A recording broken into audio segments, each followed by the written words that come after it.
Sands of time blowing across the beach. Sometimes it's lies they little outreach. Welcome, Warriors. Welcome to another edition of Outreach Warrior. Thank you so much for joining us. Me and Tom the past few weeks have been apart. I am out here in the Orlando Outreach Warrior studio while Tom is holding down everything in Kissimmee, doing an amazing job. He is the behind the scenes person here and he gets everything done. He is amazing. Thank you so much, Tom. It's been a rough, when I say rough, I don't mean bad, but battling illness for the past week or so. And I want everyone just to, if you're feeling good and you're healthy, that's awesome, because when you're not feeling good, oh man, you take it for granted like crazy. And I don't know if you can hear it. My voice is a little messed up, but it was really important for me to record this week. But I'm on some antibiotics and all that good stuff. So I am here, and hopefully you enjoy our show. And today I kind of wanted to veer a little bit off on something different, but it all, in my opinion, being an outreach warrior, it's not just helping the homeless, it's helping everybody and situations and things that we can do better to make life better for other people and everyone. Sorry, I'm a little out of breath. Like I said, I've been battling this kind of illness I have. I don't want to harp on it. But if you hear me catching my breath, it's kind of not COVID. Not COVID, by the way. Fully vaccinated. So we got that going for me.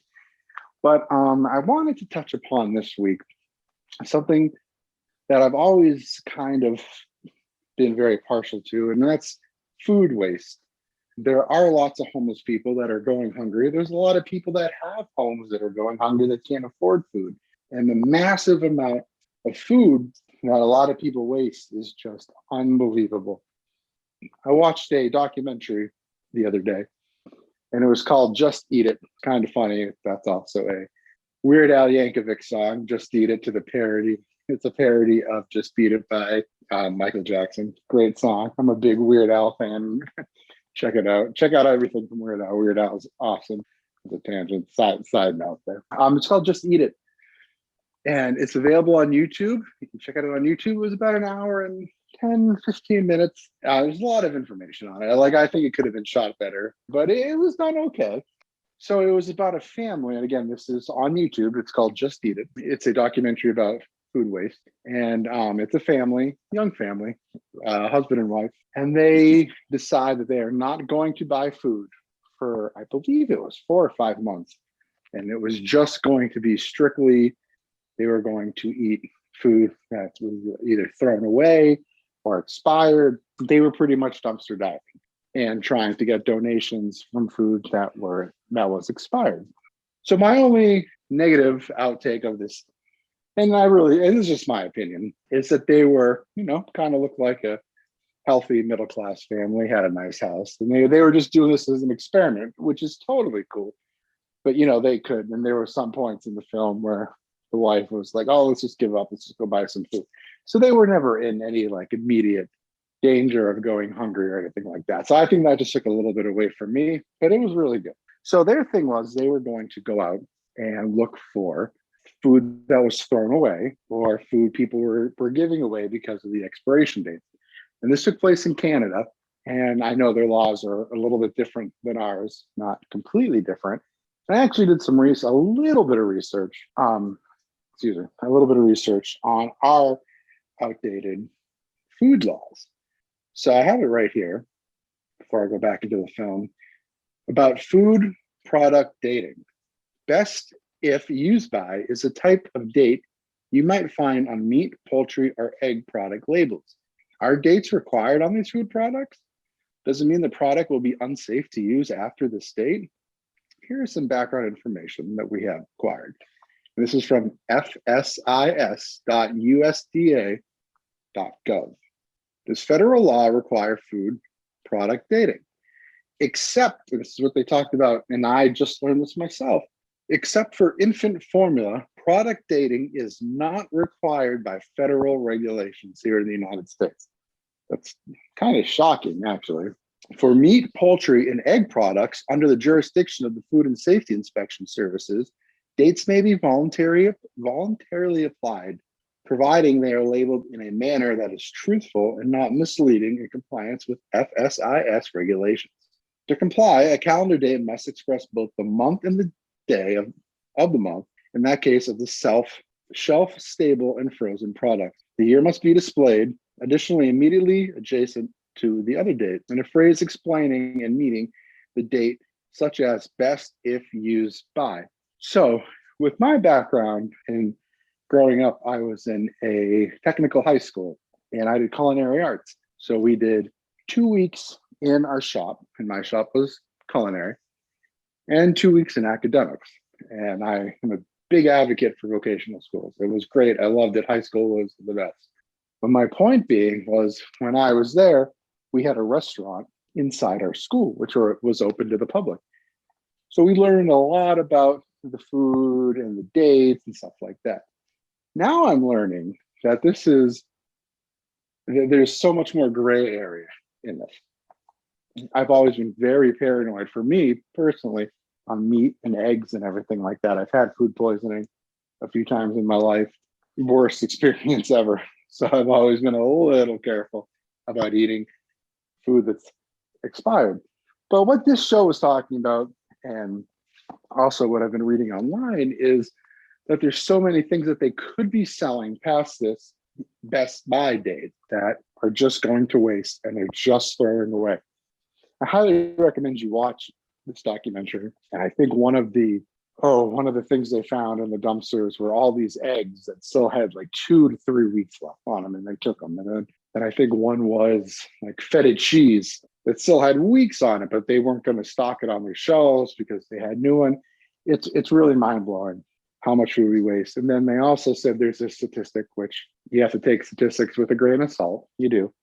But one said that it was we throw away 1/4 of our groceries that we bring home. So they made the example saying that one bag out of 4 bags of groceries, 1 bag is going to be thrown away. And I went shopping yesterday and I kept that in my mind. I said, oh, and they also said bread was one of the biggest things that was thrown away. So just to put a call out there for our warriors, keep that in mind. I mean, it's just something there to think about, just a little extra that we can do to give back and help. Just the food waste is, when I think of the people that are hungry right now and the people that are on the streets and the people that are dumpster diving. And that was another kind of something I found interesting in the documentary, that this family would go to these dumpsters and there'd be all these foods from, like the big box, like Walmart or Costco.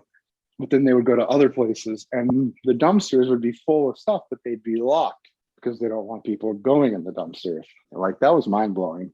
Like, they're locking the dumpsters so people can't get the food. And I know there's stuff behind that. And I know they don't want people going through the dumpsters. I understand that. And then I've also understood that people say that they can't get rid of their outdated food because they're afraid of being sued.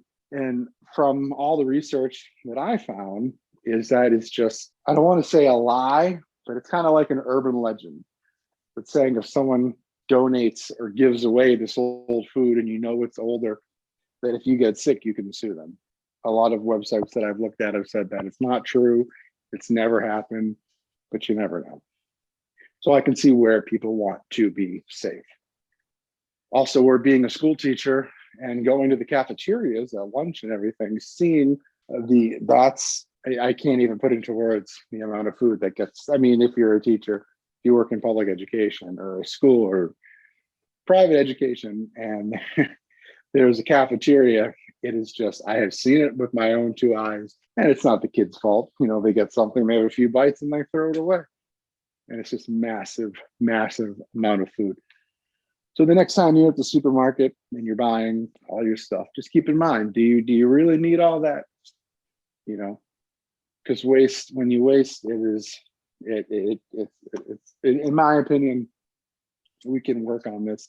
This is something we can do together. And that's what being a warrior is, an outreach warrior. It's not just doing the homeless thing. It's being aware of all these things that we can do better if we just tell people and work together and be one. Well, everybody, thank you for joining us.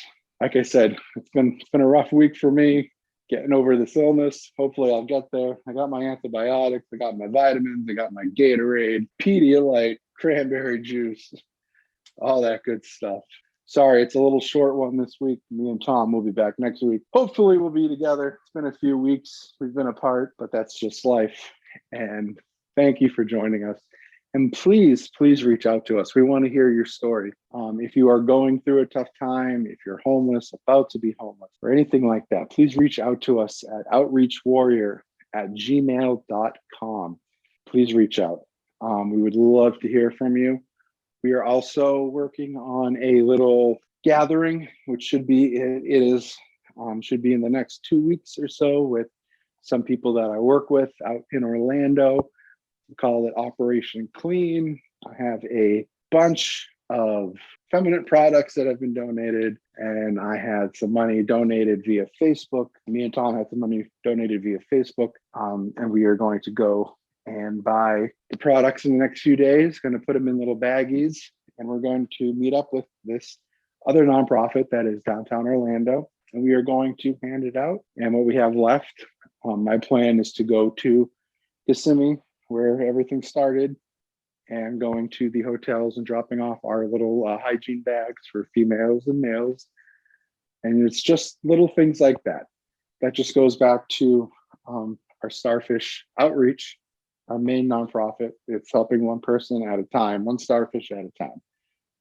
So little by little, day by day, we can all make a difference. And thank you for joining us. We will see you next week. For me and Tom and everyone here at Outreach Warrior, thank you for listening and have a wonderful day.